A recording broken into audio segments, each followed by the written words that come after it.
হাসতে হাসতেই তো শেষ। আমার বিউটিশিয়ানরা হাসতে হাসতেই শেষ।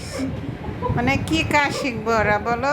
পরে তো হাসতে হাসতে মানুষের ব্রু চিল্লা ফেলাই দিব, চুল একবারে বয়কাট করে দিব, নাইরা করে দিব। আমার বিউটিশিয়ানরা যে এই অবস্থা সবাই, মানে নতুন অবস্থা তো, তাই আর কি সবাই হাসাহাসি। সমস্যা নাই, আস্তে আস্তে শিখে যাব। সময় লাগবে, যে কোনো কাজ সময় লাগে, সময় নিয়ে কাজ করা ভালো। সুন্দরভাবে ট্রেনিং নিচ্ছে, মনোযোগ দিয়েই কাজ করতেছে, সমস্যা নাই।